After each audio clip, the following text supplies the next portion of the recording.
The blade in the fire. The sky above the desert world of Soria 9 was burning. Fighter ships raced across the clouds. Explosions lit up the sand. Smoke covered the sun. On the ground, Leo, a human soldier, ran through the ruins of an old temple. He was bleeding from his arm and his helmet was cracked, but he kept moving. He had only one mission: protect the alien girl. Behind him, Kailari limped through the rubble. She was tall, with shining silver skin and bright amber eyes. Her warrior armor was broken and her energy blade was gone. They had been ambushed by raiders. Kailari's escort was killed. Leo, a technician, wasn't even supposed to be on the battlefield. But he saw her running, saw the enemies chasing her, and jumped into the fight. Now they were both hiding in the ruins. "Where's your weapon?" Leo asked, breathing hard. "Destroyed," Kailari said. "Yours?" He looked at his broken sidearm. "Useless." Kailari's eyes scanned the temple. "There was a sword kept here. My clan's relic. We used to train with it during bonding ceremonies." Leo frowned. "Bonding? Like weddings?" "Yes," she said, distracted. "But it was more than that. The blade chooses the protector, the one meant to stand with the bloodline." Leo didn't understand all that. He only knew one thing: the raiders were coming. He heard them shouting. "Outside the temple. We don't have time," he said. "Where's the sword?" Kailari pointed toward a fire pit in the center of the temple. Inside the flames something glowed. Leo didn't think twice. He ran to the pit. The sword was half buried in ash and coals. It was long, silver, and carved with glowing alien runes. It pulsed like a heartbeat. Kailari shouted, "Stop! You can't!" But it was too late. Leo grabbed the hilt and pulled it free. The flames turned blue. The sword let out a soft hum. Kailari froze. Her eyes widened. Her mouth opened slightly. "You touched it." Leo looked at the weapon. "What?" "It was hot, but it didn't burn me." She stepped back, shaking her head. "That blade is bound to the royal bloodline. It only lets itself be touched by a bonded protector." He blinked. "I just wanted to help." Kailari stared at him. "You don't understand. By holding that sword, you invoked a sacred ritual." "What ritual?" Leo asked, confused. Her voice was quiet now, her expression unreadable. "You're my husband now." Before Leo could react, the walls shook again. The raiders had entered the temple. Kailari grabbed Leo's arm and whispered, "We'll talk later. Right now, fight." Leo followed her lead. Sword in hand, he stood beside her as the enemies rushed in. The blade moved strangely in his grip, like it knew what to do. With each swing, it guided his hand, parried attacks, blocked blasters, glowed brighter with every strike. Kailari fought, like a storm, quick and graceful. Even wounded, she was faster than any human soldier. Together they pushed the raiders back. One by one, the enemies fell, and then silence. The battle was over. Leo dropped the sword and collapsed beside the fire. "I don't think I've ever fought like that in my life." Kailari sat across from him, staring at the sword. "It chose you," she said quietly. Leo shook his head. "I didn't choose anything. I just grabbed it to protect you." "That's why it chose you," she replied. He rubbed his forehead. "And about that whole husband thing," Kailari sighed. "In my culture, it's not like human marriage. The sword bond means loyalty, protection, shared fate. It is usually chosen in ceremony, but the sword can make its own decision." "So, you're stuck with me now?" She didn't answer. Right away. Then she looked at him with those glowing amber eyes.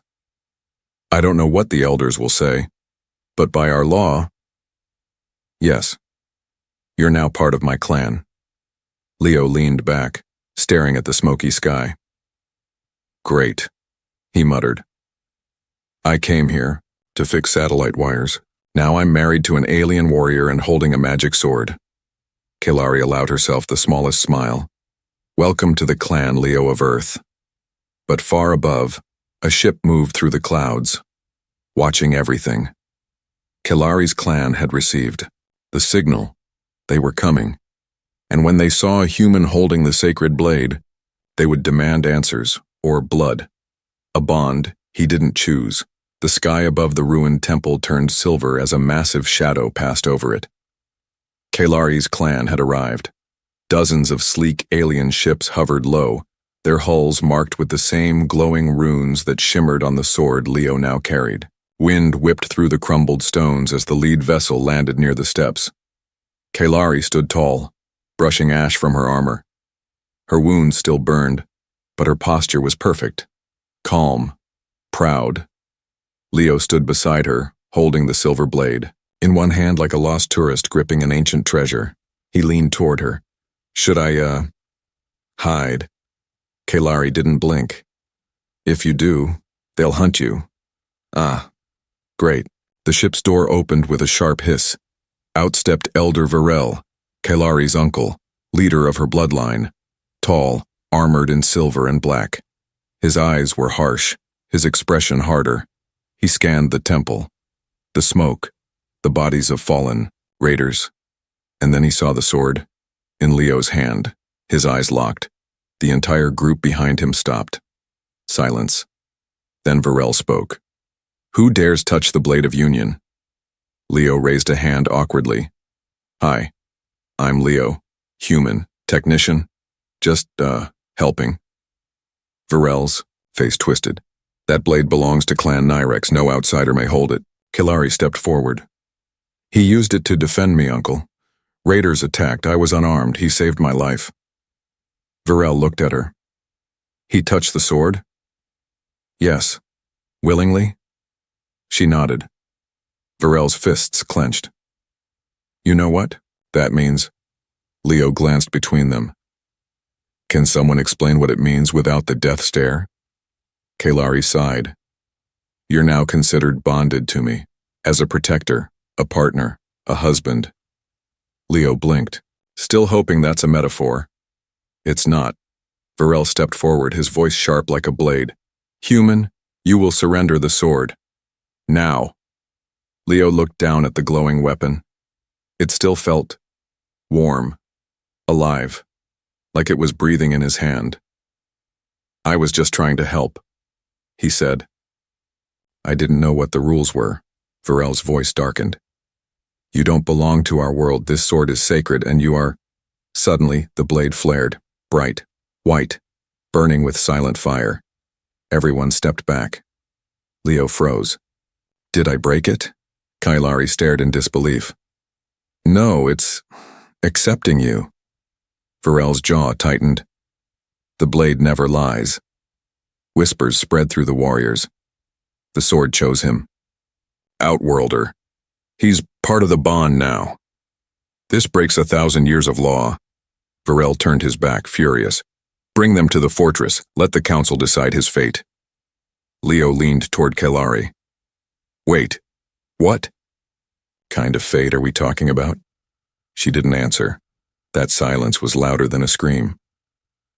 Later, inside the floating fortress of Clan Nyrex, Leo sat in a glowing chamber filled with murals, lights, and ancient weapons. He was cleaned up, his arm bandaged. The sword rested beside him on a crystal table. Kelari entered quietly, her armor replaced by ceremonial robes. She looked powerful and sad. Leo stood. So, are we married now, or in trial? Kelari's voice was calm. Both. He blinked. That's messed up. She gave a small smile. Our traditions are old, strange even to me, but the sword's choice can't be undone. I just wanted to protect you, Leo said honestly. Kelari met his eyes. And that's exactly what the sword looks for. Moments later, a council of elders entered. Varel stood in the center. His voice echoed through the chamber. The bond has been formed. The sword has chosen. But the outsider must prove he is worthy. Clan law demands it. Leo frowned. Prove? How? A trial of the flame. You must stand unarmed before the blade's light. If it burns you, the bond is false and you shall be removed. Removed how? Kelari answered gently. You don't want to know. Leo sighed. Of course not. That night, Kailari sat with him under the stars on the fortress balcony. Neither spoke for a long time. Then Leo said, "You didn't ask for this." "Neither did you," she replied. "I just didn't want you to die. And now you might." He, looked at her. "Do you want this bond to be real?" Kailari turned her head. Slowly, she said, "I don't know yet, but I don't hate the idea." Leo chuckled softly. Best proposal ever. Far below, the flames for the trial were already being lit. Tomorrow, the sword would decide. Again. And if it rejected him, this time he wouldn't just lose the blade. He'd lose her. Trial by honor. The arena was carved into the side of a mountain. Hundreds of glowing torches lined the stone circle, and alien warriors stood along the walls in silence. Above them, ancient flags of Clan Nyrex fluttered in the cold desert wind. Leo stood at the center of the arena, barefoot, shirtless, and nervous as hell. In front of him stood the sacred sword, floating above a stone pedestal, its glowing blade surrounded by a ring of blue fire. This was the trial of the flame, and if the sword rejected him now, it wouldn't just burn his hand, it would burn him alive. High above in the viewing chamber, Kailari watched silently. Her fingers were tight around the edge of her seat. She had fought in wars. She had faced death. But nothing had ever made her feel this helpless. Leo didn't belong here. Yet somehow, he stood taller than anyone. Elder Varel raised his hand and spoke, voice echoing across the arena. "Outworlder, by our law you stand in sacred fire. You wielded what was not yours. The sword now decides if your bond is true or if you are a thief." Leo cleared his throat. "Okay, no pressure." Varel ignored him. "Step into the circle. Reach for the blade. Let the fire judge." The warriors all turned their eyes to him. Kailari held her breath, and Leo walked forward. The heat hit him instantly. The fire wasn't just hot, it whispered. Strange voices tickled his ears, the energy of old warriors, old bonds, old memories. It wasn't just flame. It was legacy. His heart pounded, his hands trembled, but he didn't stop. 1 step, 2 steps. He entered the ring of fire, and the world changed. For a moment, Leo was nowhere. He stood in a glowing field. Around him floated figures made of light, ancient. Protectors, past bondholders, spirits of the sword, one of them spoke. "You hold our legacy, but do you carry our purpose?" Leo didn't try to sound brave. He just said the truth. "I didn't mean to take the sword, I didn't even know what it was." The spirit said nothing. "But I held it to protect someone, not to own it, not for power, just because she mattered." The flames pulsed, the sword floated closer. "Would you stand between her and death again?" "Yes," Leo said. 100 times. There was a pause. Then the fire turned gold, and the sword lowered itself into his hand.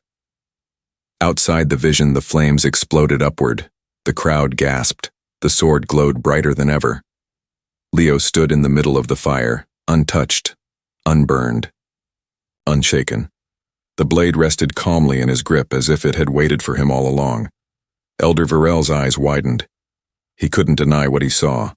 "The bond," he said coldly, "is true." The warriors began to bow one by one, a few in confusion, others in respect. Leo stepped out of the ring, panting. His feet were blistered, his chest was shaking, but his eyes looked up, only for one person. Kailari. She rushed down the steps to meet him. He smiled weakly. "So, how did I do?" She looked at the glowing sword in his hand, then at his face, and said softly, "You passed." He chuckled. "I was hoping for, 'You're amazing,' but I'll take it."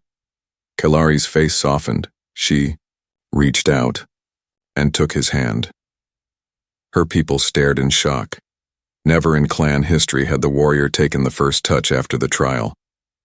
But Kailari didn't care, because the sword had chosen, and so had she. Later that night, as the twin moons rose. The clan celebrated in the great hall. Leo sat in ceremonial robes now, confused, sore, and full of strange alien food. Kalari sat beside him, quiet but close. She leaned toward him. "You may still die tomorrow," she whispered.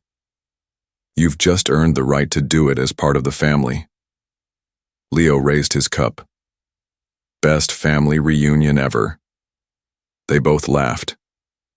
But deep in the shadows of the hall, one figure didn't laugh. Lord Saren, a jealous noble, watched them with cold, hateful eyes. Kalari should have been his. The sword had stolen her from him, and now he would steal her back. The enemy within. The moonlight outside Clan Nyrex's fortress was calm, but inside, something dark was moving. Lord Saren walked down a hidden corridor, lined with steel torches and ancient statues. His long black cloak dragged across the smooth stone floor. His eyes, cold and sharp, burned with one goal: take back Kalari and destroy the human who stole her. Saren had once been the strongest candidate for the Blade Bond. He had trained beside Kalari, fought wars for her clan. His father promised him a place at her side, but when the sword was presented, it didn't glow for him. It remained cold, unmoved, rejected. And then a human came. A stranger. A nothing. And the sword lit up like it had waited for him all along. Saren never forgot that moment, and he would never forgive it. In a private room above the celebration hall, Kalari sat with Leo.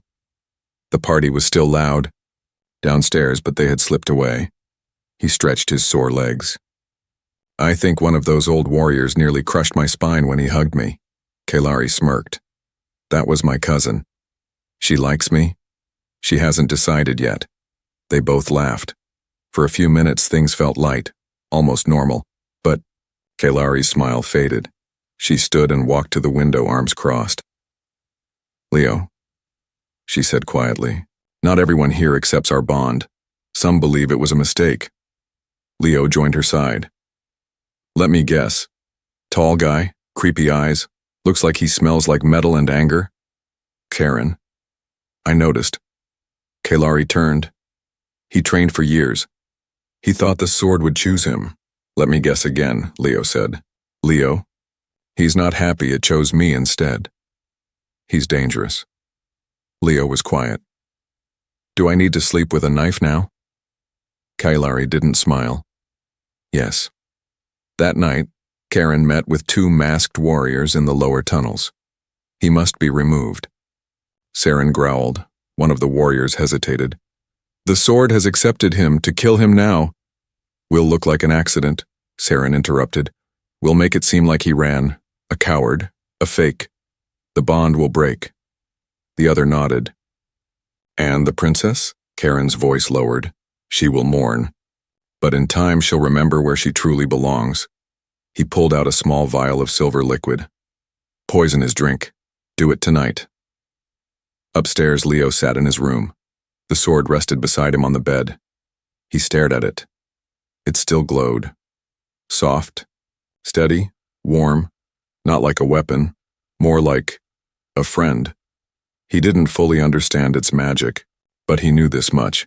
It hadn't chosen wrong. Just then there was a knock. Kalari entered, holding 2 cups. "I brought a night drink," she said. "It helps you sleep." Leo smiled. "Is it secretly poison?" Kalari narrowed her eyes. "Why would you ask that?" "I don't know," he shrugged. "Just feels like the right question tonight." She handed him a cup. "Drink it or don't. I won't be insulted." He sipped. She did too. Then she sat on the edge of the bed, watching him carefully. "I don't trust Karen," she said. Leo leaned back. "I know, he's not good at hiding it." She touched the hilt of the sword. "This blade is sacred because it doesn't just choose strength. It chooses intention." He looked at her. "You're not the strongest warrior I've known," she said honestly. "Wow, thanks." But you're the first who reached for the sword to protect someone, not yourself? He smiled. You were worth protecting.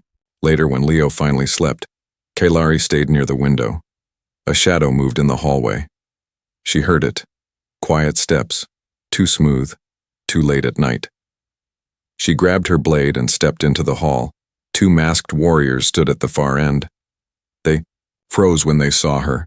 You've chosen the wrong door, she said coldly. One charged. Kailari met him head-on. The hallway lit up with sparks as blades clashed. Leo woke to the sound of shouting. He ran into the corridor to see Kailari fighting. Both assassins, one already on the floor, the other struggling. Leo grabbed a nearby staff and rushed forward. Together they brought the second attacker down. A loud alarm rang through the fortress. Guards rushed in, and behind them came Saren. He stared at the scene. Blood, broken weapons, Leo holding a staff. Kailari stood in front of Leo. He saved me again, she said. Saren stepped forward. You expect us to believe he fought assassins? Kailari raised her voice. I expect you to believe the sword chose right, and I stand by its choice. Saren's jaw locked. The other warriors looked between them and said nothing. Later, Leo sat by the window, bruised and breathless. Kailari sat beside him. They'll come again, he said. I'll be ready. He looked at her. Why are you still standing with me? She touched the sword between them. Because this bond was never about who you were. She took his hand. It's about who you're becoming. Far in the shadows, Saren watched from the high wall. He had failed once, but he wasn't done. Next time, he wouldn't send assassins. Next time, he'd come himself. The sword accepts him. The next morning, the fortress was quiet. Too quiet. Even the wind that always whistled through the towers seemed to pause, waiting for what was to come. Leo stood in the temple courtyard, dressed in ceremonial robes, dark, gray with silver trim, a color only worn during judgment rites. In front of him, the sacred sword floated above a round stone. This time, it was surrounded by glowing lines etched deep into the ground, old markings known as the veins of truth. Dozens of clan members stood around the courtyard in silence. Kailari stood to the side, arms crossed, eyes locked on him. Behind her, Saren stood still as stone, watching and waiting. Elder Varel raised a long staff and spoke. Last night the bonded one was attacked. He lived. He fought. But questions remain. He turned to the crowd. Did the sword choose with wisdom, or was it fooled by chance? Varel pointed the staff at Leo. Today, the sword shall speak again, not by flame, but by spirit. Kailari leaned closer to her cousin. I don't like this. Her cousin whispered back. No outsider has ever been called to the spirit trial. If the sword rejects him, he'll be turned into dust. I know. Varel signaled Leo forward. The sword will show its truth. Place your hand on the hilt. Let the spirit within test your heart. If your bond is pure, it will reveal your purpose. If not, the sword will consume you. Leo looked around. Everyone expected him to fail. Karen's smirk said it all. Even Varel didn't hide his doubt. Only Kailari's eyes gave him strength. So, he stepped forward and placed his hand on the hilt. The world around him vanished. Leo stood in black space, stars floating above his head. In front of him was the sword, now 10 times bigger, hovering like a living being. Its voice filled the air without speaking. You hold the blade. But does it hold you? Leo answered, honest as ever. I didn't ask for this. I didn't come here to fight. I was just trying to save someone. Would you still carry it if it gave you nothing back? He hesitated, then said, yes, because she matters.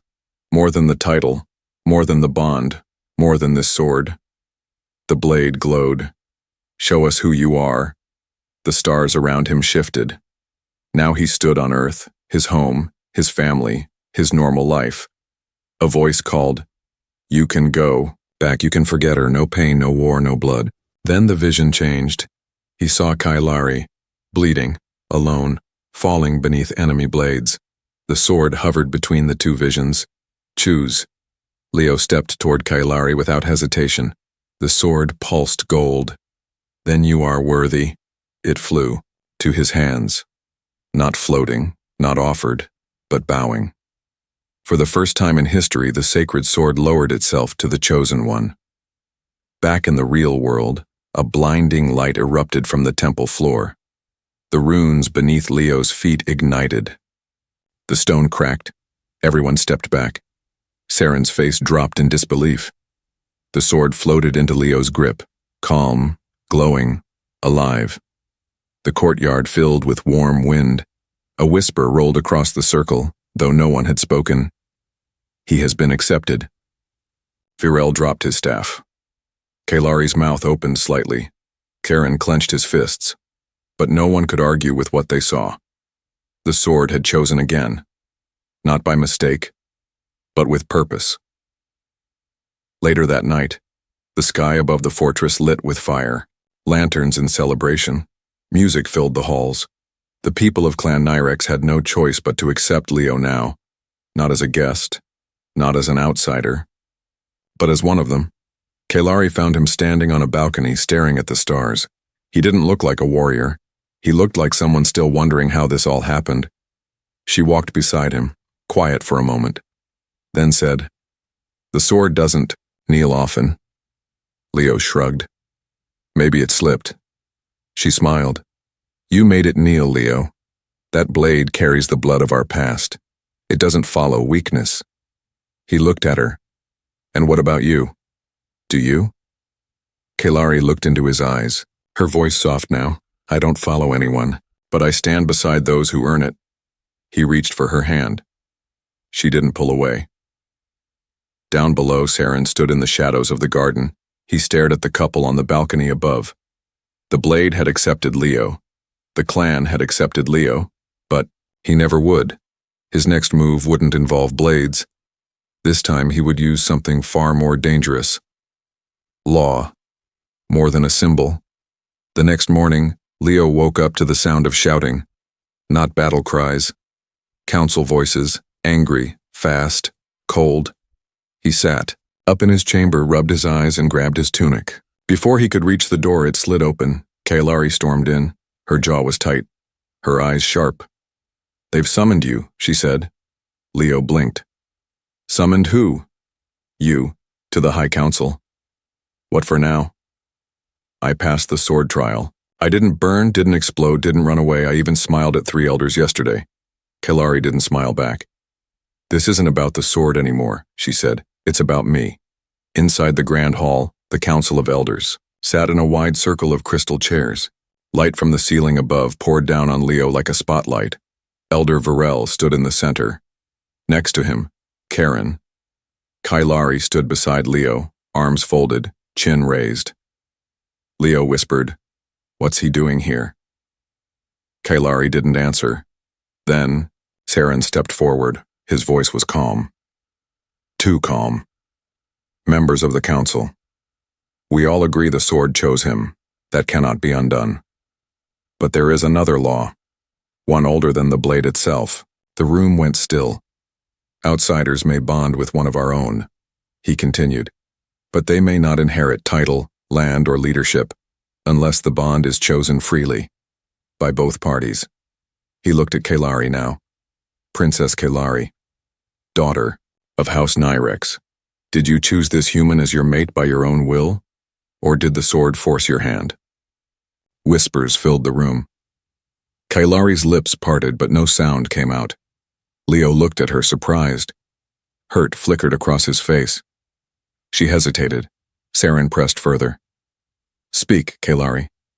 Did you choose him? Or did tradition bind you before?" "Your heart could." She closed her eyes and said softly, "I didn't choose him at first." The council gasped. Saren smiled. "Then his place in our clan is symbolic only, not lawful. The bond is incomplete. He is not truly one of us."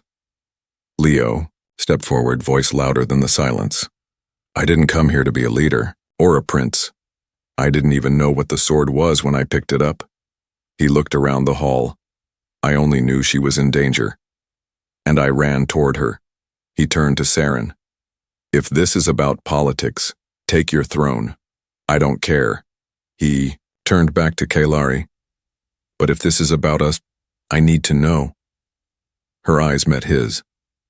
Later that day, Leo sat on the temple steps alone, watching the twin suns pass over the horizon. Kailari approached quietly and sat beside him. He didn't.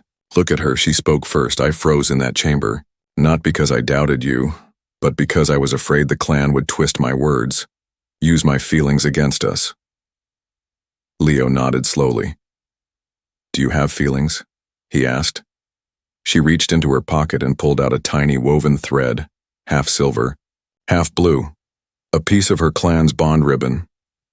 I started making this, she said, not because of the sword, but because of you. He looked down at it. You chose? She nodded. Not the first day, she said. Not even after the fire trial.